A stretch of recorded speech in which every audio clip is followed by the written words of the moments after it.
ನಮಸ್ಕಾರ. ದೇವರು, ದೇವಾಲಯ, ದಿನಭವಿಷ್ಯಗಳ ಬಗ್ಗೆ ನಾವು ಪ್ರತಿದಿನ ಚರ್ಚಿಸುತ್ತೇವೆ. ಆದರೆ ಇಂದು ಒಂದು ಮಹಾ ವ್ಯಕ್ತಿಯ ಬಗ್ಗೆ ಮಾತನಾಡೋಣ.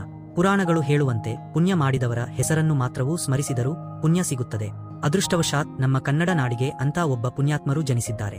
ಅವರು ಪುನೀತ್ ರಾಜ್ಕುಮಾರ್ ಗರು. ಪುರಾಣಗಳಲ್ಲಿ 2 ವಿಧದ ದಾನಗಳ ಬಗ್ಗೆ ವಿವರಿಸಲಾಗಿದೆ: ಸಾಮಾನ್ಯ ದಾನ ಮತ್ತು ಗುಪ್ತದಾನ. ರಾಜರು ಮತ್ತು ಶ್ರೀಮಂತರ ದಾನ ಬಹಿರಂಗವಾಗಿರುತ್ತಿತ್ತು. ಆದರೆ ನಿಜವಾದ ಮಹಾನ್ ವ್ಯಕ್ತಿಗಳು ಯಾರಿಗೂ ತಿಳಿಯದಂತೆ ಗುಪ್ತದಾನ ಮಾಡುತ್ತಿದ್ದರು. ನಿಜ ಜೀವನದಲ್ಲಿ ಹೀರೋ ಎಂದರೆ ಅರ್ಥವೇನು ಗೊತ್ತಾ? ಅವರು ಹೀರೋ ಮಾತ್ರವಲ್ಲ, ನಿಜ ಜೀವನದ ದೈವ. ಆ ವ್ಯಕ್ತಿ ಯಾರಪ್ಪ? ನಮ್ಮ ಅಪ್ಪು ಸರ್ ಪುನೀತ್ ರಾಜ್ಕುಮಾರ್. 800ಕ್ಕೂ ಹೆಚ್ಚು ಮಕ್ಕಳಿಗೆ ಉಚಿತ ಶಿಕ್ಷಣ, ಅನಾಥ ಆಶ್ರಮಗಳಿಗೆ ಪ್ರತಿದಿನ ಅಗತ್ಯ ವಸ್ತುಗಳ ಸಹಾಯ, ಪಾವತಿ ಮಾಡಲು ಸಾಧ್ಯವಿಲ್ಲದವರ ವೈದ್ಯಕೀಯ ವೆಚ್ಚಗಳನ್ನು ಭರ್ತಿ ಮಾಡುವುದು, ದಶಕಗಳ ಕಾಲ ಸಾವಿರಾರು ಜನರಿಗೆ ಅನ್ನದಾನ. ಅವರ ಸಾವಿನ ನಂತರ ಕಣ್ಣು ದಾನ ಮಾಡಿ ದೃಷ್ಟಿಯ ಬೆಳಕು ನೀಡಿದರು.